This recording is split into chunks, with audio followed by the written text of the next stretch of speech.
그야말로 아수라장 법사위가 또 문제였습니다. 이번에는 뭐 때문에 아수라장이 됐을까? 영상으로 만나보시죠.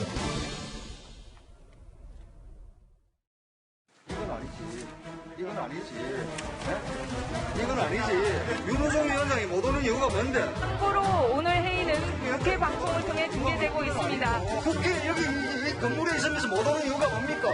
뭐 사고가 난 거예요? 윤호중 회의까지 이렇게 의사를 선임하고 왜 이래요? 가만히 있어 봐야죠. 참여하고 있으면서 새로운 이래 백관사. 박주민 의원을 더불어민주당 간사로 선임하고자 하는데 아주 무효예요, 무효. 이해 없으시죠? 이 있습니다, 무효예요. 백혜련 간사가 여기 앉는 거는 무효예요. 박주민 의원을 더불어민주당 간사로 선임하는데 찬성하시는 분은 일어서 주십시오. 이러시긴 또 뭐 하는 거예요? 간사 선임을 가결되었음을 선포합니다. 멈춰버리는 거 아니야, 이게? 그 많은 짓이야, 이게? 아니, 떠나는 데까지 박주민 의원 나한테 와가지고 협상하는 모양새 가지고 사람 잡아가고 여기 단독 처리하고 있어. 왜 왔어? 안길 어디로 앉아, 지금? 내한테 온 게, 내한테 이야기한 게 자기 자신이 그래서 뭔가 많이 때문에 못 온다고 했어.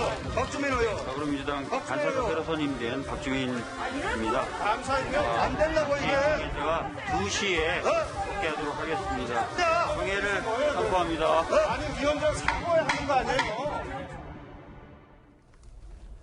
언제쯤 법사위가 좀 정상화될 수 있을지 좀 안타까운데 윤호중 위원장 논란입니다. 야당에서는 법사위원장 돌려막기 논란이다라고 비판을 하고 있고 법사위원장이 트랜스포머냐, 막 변신하는 로봇이냐라는 얘기까지 김도부 의원은 하고 있는 건데 무슨 일이 있었냐면 보시죠. 야당의 주장입니다.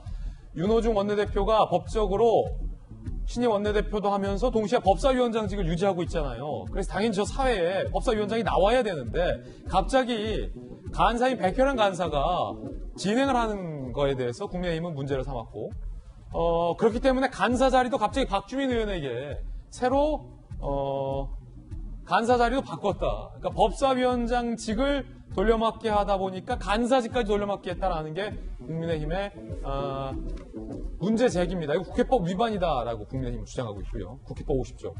위원장이 사고가 있을 땐 위원장이 지정하는 간사가 직무 대리한다라고 돼 있긴 합니다. 따라서 윤호중 위원장이 못 오고 누군가 간사가 직무 대리하는 것은 법이 맞는데 윤호중 위원장이 저 자리에 못 오는 게 사고로 볼 수 있을지 아니면 본인이 이중직을 유지하고 있는 것이 단순히 거리껴서 못 왔기 때문인지에 대한 인식차 논란의 차이는 분명해 보입니다.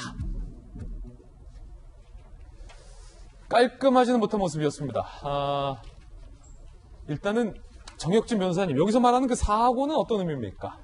말 그대로 사고인 거죠. 그 당사자가 그 자리에서 자신에게 부여된 그 직무를 수행하기 어려운 상황에 객관적으로 처해진 것을 사고라고 하는 거거든요. 그런데 그 윤 대표가 이제 대표가 되셨잖아요. 그럼에도 불구하고 법사위원장을 제가 봤을 땐 하실 수 있을 것 같은데 그걸 굳이 안 하시겠다라고 하는 게 좀 이해는 되지는 않습니다. 그런데 일반적으로 그 판례나 이런 걸 봤을 때 생각되는 일반적으로 인정되는 사고와는 차이는 많이 있는 것 같다 이렇게 생각이 됩니다. 예, 왜냐하면 이제 관행적으로 그동안 야당이 법사위원장직을 맡아왔는데 과반을 점유하고 있는 민주당이 법사위원장직마저 차지하면서 야당에서는 법사위원장직을 돌려달라라고 문제 제기를 하고 있는 상황에서 원내를 대표하는 윤호중 원내대표가 법사위원장직에서 저 자리에서 진행하는 것이 상당히 좀 부담스러웠을 것이라는 생각도 들지만 과연 이게 깔끔했느냐의 문제는 좀 다른 문제인 것 같습니다. 김용주 의원님 보시기에 어떻습니까? 이게 사실은 이제 야당이 또 갑자기 이제 법사위원장을 돌려달라 했기 때문에 이것이 자체가 깔끔해질 수가 없죠. 예. 처음부터 하나도 안 받겠다 이렇게 해놓고 중간에 또 이제 원내대표가 바뀌는 상황에서 요구를 했기 때문에 거기에 대한 무리수가 온다. 그러면 새롭게 이번 회기까지는 그러면 여당이 맡았으니까 그걸 하고 다음번에 야당에게 달라라든지 혹은 또 다른 한편으로 보면 깔끔한 내년 대선 이후에 다시 정리를 하자라든지 이렇게 해야지. 그렇지 않으면 이것이 이 법사위가 얼마나 중요하냐면 검찰총장의 문제가 중요한 게 아니라 관련 법이 다 법사위를 통과해야만 본회의에 갈 수 있거든요. 그러면 지금 민생법이 막 100개, 20개, 200개가 저 안에서 저 상황 속에서 얼마나 경제가 코로나 때문에 어려운데 저러고 하고 있습니까? 그래서 지금이라도 어쨌든 법사위원장 문제를 사보임시켜서 윤호중 위원장이 안 되면 다른 뭐 박광훈 위원이든 박주민 위원이든 하는데 야당도 협조해주고 그 대신에 야당에게 다음 회기 때 혹은 뭐 다음 대선 직후에 법사위원장을 넘겨준다든지 이런 내부적인 정리가 필요하다 그렇게 생각이 듭니다. 그렇군요. 자, 그렇다면 윤호중 위원장이 어떻게 할 건지 이게 좀 입장이 나와야 될 것 같은데 야당에서는 어떻게 보세요? 윤호중 위원장이 안 나오겠죠. 그리고 지금 일방적으로 아마 내정돼 있는 박강원 위원장을 신임으로 위원장을 정리할 가능성이 매우 큽니다. 이제 상황이 과거와는 조금 변한 게 두 가지 측면이 있죠. 하나는 4.7 보궐선거의 민심을 여야 모두 뜨겁게 느꼈을 건데 일방적으로 180여 석에 가까운 표를 몰아줬다 하더라도 일방적으로 입법 통과하지 말아라 라고 하는 의지들도 4.7 보궐선거 민심에 담겨있다고 봅니다.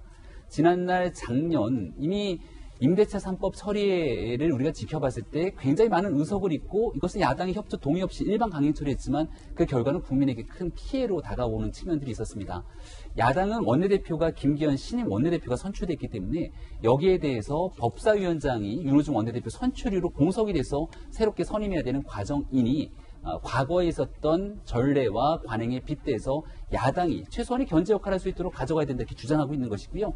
다만 그 이면에는 김호수 검찰총장 후보자의 인사청문회를 둘러싸고 그 이후로 펼쳐지게 될 법사위 내에서의 많은 여야 간의 갈등 국면들이 이제 노정될 수밖에 없을 텐데 여기서 주도권을 갖기 위한 여당과 야당의 이런 모습들이 지금 현재 법사위 내에서 벌어지고 있다 이렇게 지켜보시면 그렇군요. 아마 넉넉하지 않을까 싶습니다.